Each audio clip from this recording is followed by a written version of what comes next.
Have a look at that. 4th time's the charm. Rightio, we are going to start assembling my vehicle back together. And that involves, well, everything from new dash in, wiring, all the plastic trim, all the vinyl trim, console, buttoning up everything in the engine bay to make sure everything works, and then we might be able to drive it again. Today? No. Tomorrow? Maybe. Next week? I hope so. So let's do it. So I've let this paint cure for quite a while, and it's hardened up really well. I was really nervous when I put the paint on initially because being enamel, it was pretty tacky for a little bit. Everyone I spoke to said, just take your time, mate. Relax. It'll get better, and it has. It's gotten much better. So let's take this masking stuff off. That is horrific. I do not condone doing that. I should have done it from there. Oh, you idiot. Doesn't matter. It did its job. Yeah, same thing here. I'm not going to win any awards for my masking neatness or my painting. I'm sure there's, oh, hopefully, anyway, there's a few comments bagging out my painting from the last video.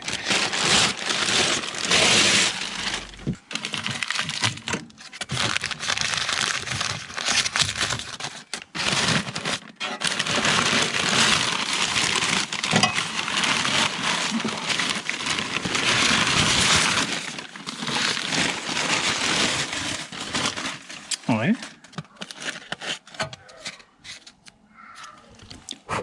Bingo bango. Job done.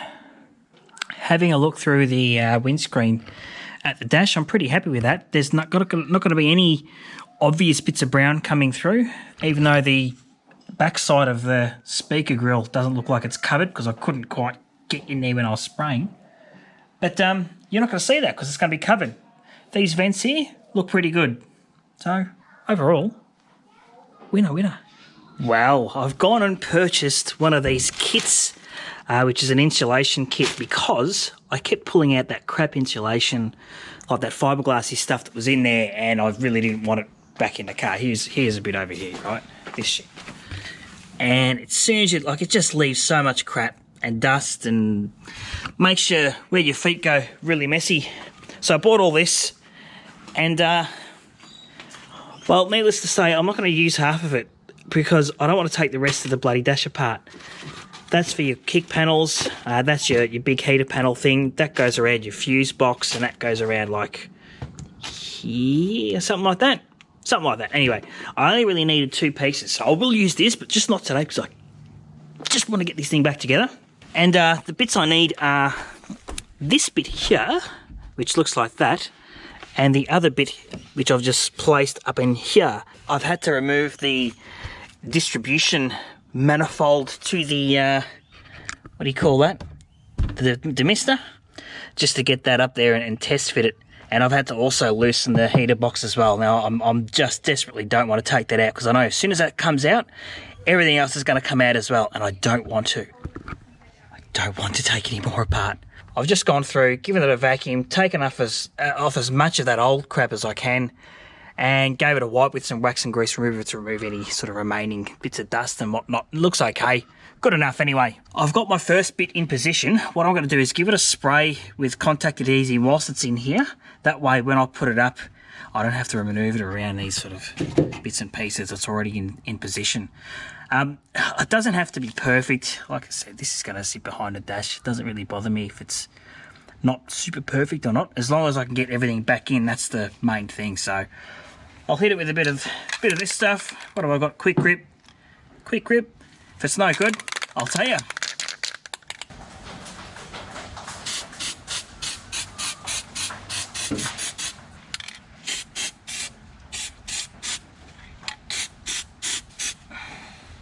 Yeah, looks okay. Good enough. Passable. C+. Right, so what I've done here is I've loosened this panel here, brought it forward ever so slightly, and just jammed the insulation in there and wedged it in and put it back. That way I don't need to do any gluing, and it'll create an air gap. And having an air gap will improve the insulation properties ever so slightly. And I can't be stuffed. Seriously, that'll be fine. There are our speed clips there. Probably can't see, it's a bit dark. Whatever. Just got to make sure they go in the right way.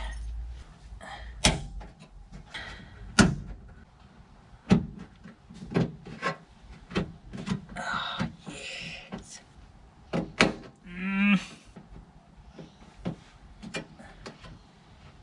Righto. Dash pad.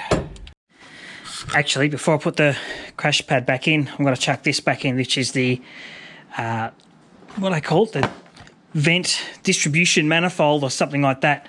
Now, this cardboard material thingo backing was a bit knackered and was bowed all along the edge here, so I've just whacked a couple of holes in and cable tied it up.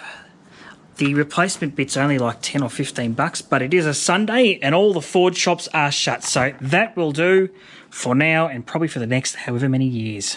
2 steps forward, 3 steps back. 2 steps forward, 3 steps back. Getting excited. I gave the glass a clean. Just in these bits here where I thought I probably won't be able to reach when I put the crash pad on. And then I dropped the cloth, which was full of, what do you call that stuff? Glass cleaner on my steering column. And I don't know if you can see that there, but it has, well, it's just eaten into the paint. So this paint, it's not as old as the paint on these bits here, so it hasn't fully cured. And these ones, it's taken like a week to cure this stuff. And, well, because it hasn't cured properly, it's just, well, smudged it. And I am not going to put everything back together without this steering column looking good. So much for a good day's worth of work coming up, because I'm going to let that dry and then give that another paint. Oh, fuck this. Managed to get the dash pad on, or a crash pad, whatever the hell this thing's called on. My old man came past and gave me a hand whacking it on, and it fits really good. And got the plastic moulding on, or that side anyway. And then I dropped this one here, right on that bloody bit in there, which snapped clean off. So, what have we done? I've just super glued it on. Hopefully that'll give it some strength. And if super glue doesn't work, I'll try the old Araldite trick. I don't know what's going to work better or not. So because that's there, I'm now repainting the column again. When I turned the last video off, I almost thought stuff it looked good enough from far, so I really didn't care. But now that I've got to wait till that to seal and I can't put the dash in without putting that piece back in over there, we're going to paint it again for the 19th time. But blessing in disguise, I'll paint that, let that dry for a few days so there's no chance of it smudging against Windex or anything like that. In other news, I assembled the glove box because, well, I've got to at least have one win in this whole bloody project. Feeling like there's going to be some epic progress today, guys. We are looking at the result of some super glue and masking tape, and that's pretty good.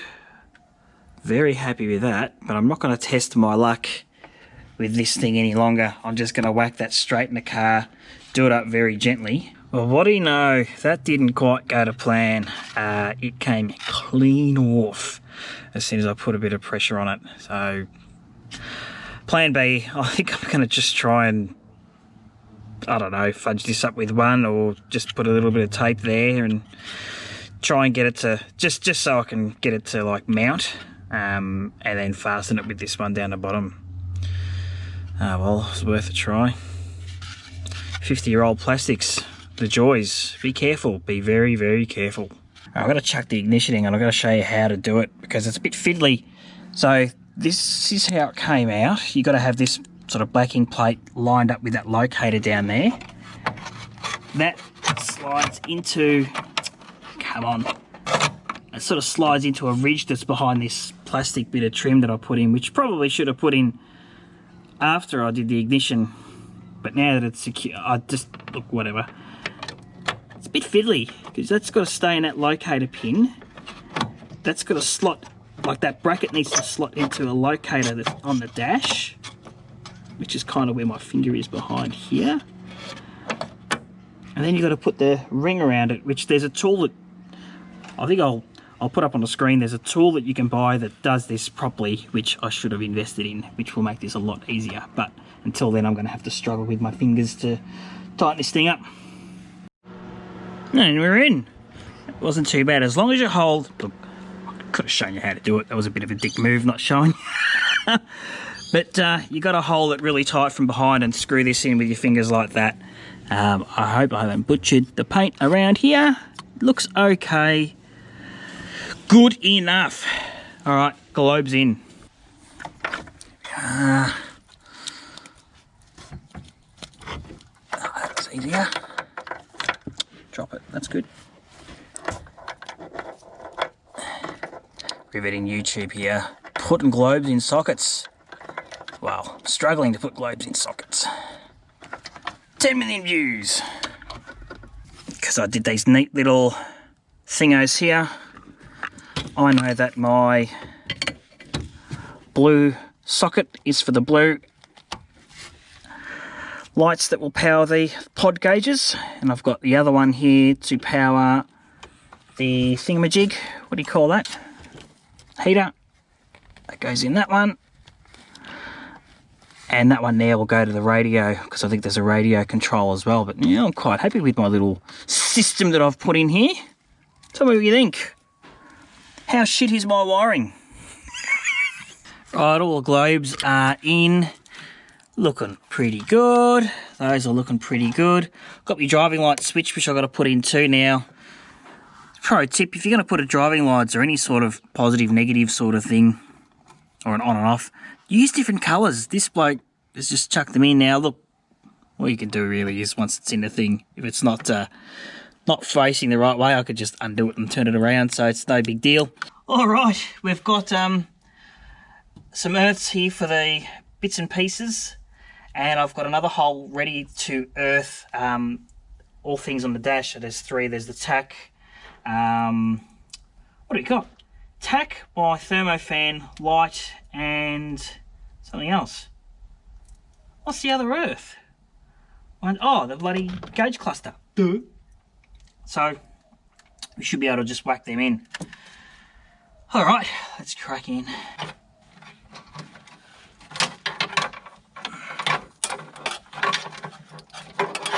This is a fucking mess.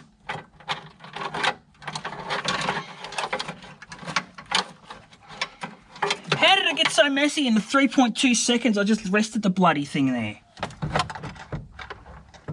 I mean, you saw how clean it was 10 minutes ago. How does it just go for... Like, what's going on there? This is plain ice. Ladies and gentlemen, I thought I was going bonkers, but this gauge pod kept fouling against the bracket back here, and I'm like, surely you don't have to do anything. But I just called the GT shop, and old mate said, yeah, nah, that needs to be cut out, otherwise it won't go in. So I don't know how long I've been sitting there trying to gently caress this thing in, but it's got to come out again, and we've got to get a hacksaw or tin snips and chop that bit out. So just for reference, we're talking about this thing here. So the gauge pod sits right here, right? And it's just banging against the back of that thing, and why? What is stopping me from putting this friggin' thing in? So that's got to come out. So I might just get... Well, I've got tin snips. I'll try tin snips, otherwise I've got a hacksaw. Piece of piss. Oh, yeah? Oh, jeez. I might need to hack that one. I reckon that will get a hacksaw out. We'll just go through that bit and file that back. Brilliant. Oh.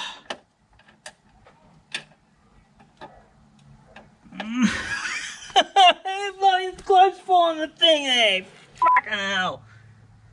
Just. Oh, I did it again. You have got to be fucking kidding me. Right, just from underneath, I've buttoned up a couple of the gauges. I've got the fuel, the temp. I can't reach the oil, so I'm going to have to do that from behind. And same with the globes. It's just going to be easier. My God, without that piece there, it just fits like a glove. Oh, my goodness. What a waste of time that was mucking about. So, there you go. Learn my lesson. Once everything's earth, I don't really care about the radio. I want to fire it up and just see if I've got lights. That's the first test. People watching my YouTube, behold, the dash is in, yet we have some quirks. And I'm defeated yet again, and it's going to be another weekend of not driving the car. Let's go through some things. First up, I just want to say the lights work. All my gauge lights work really, really nicely. Tacho goes up and down, which is what it's supposed to do. When we fire it up, does it again.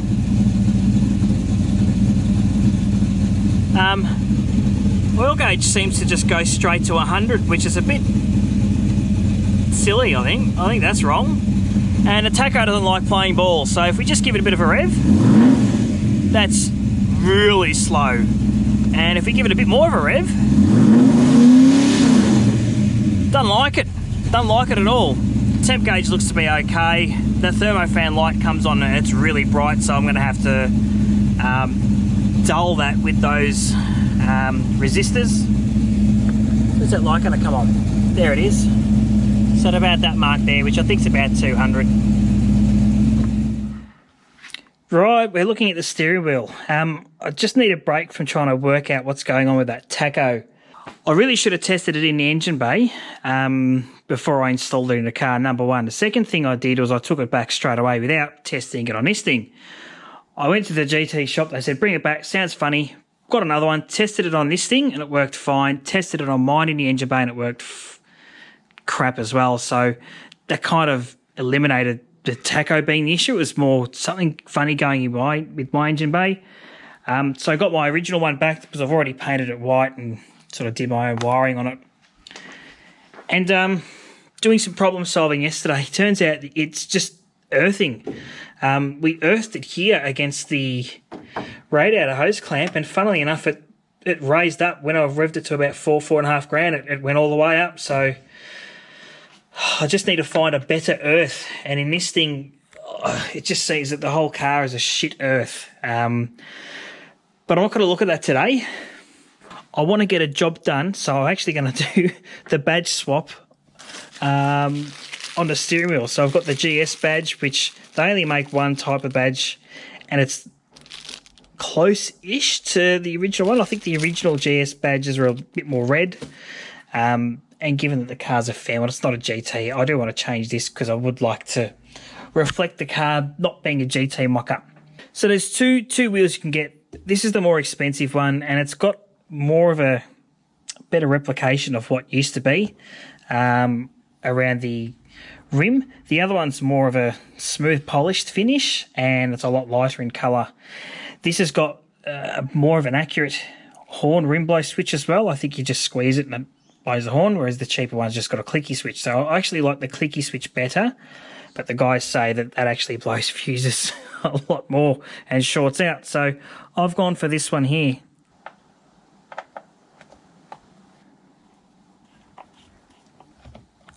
Try and come around that camera so you can see what I'm doing. All right.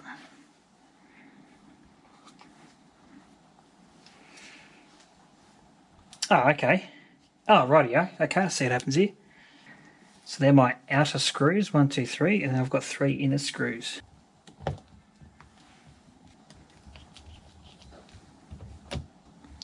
Right. 3. Now that bit in the middle should come out now, shouldn't it? There we are. So that's what that looks like. And there's my badge there. How does that come out? Does that just bloody pop out or what? Alright. Just wiggle it free like so. I suppose I'll take that bit out with me. It's a nice badge too, isn't it?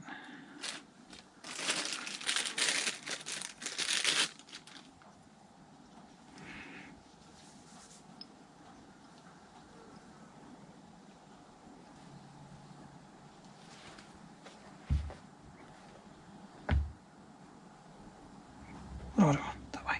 That way.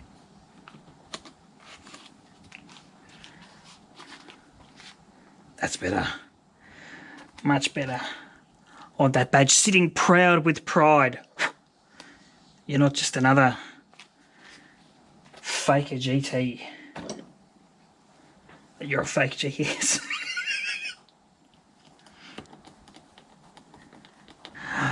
Yes.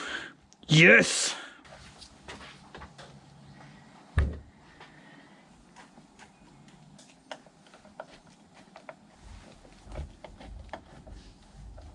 Oh, bingo, bango. Complete. What do you reckon? I reckon that looks mint. That badge is sitting nice and proud. Yeah, very happy with that. All right, job done. I want to show you guys a trick. And that is this one. Ignition on.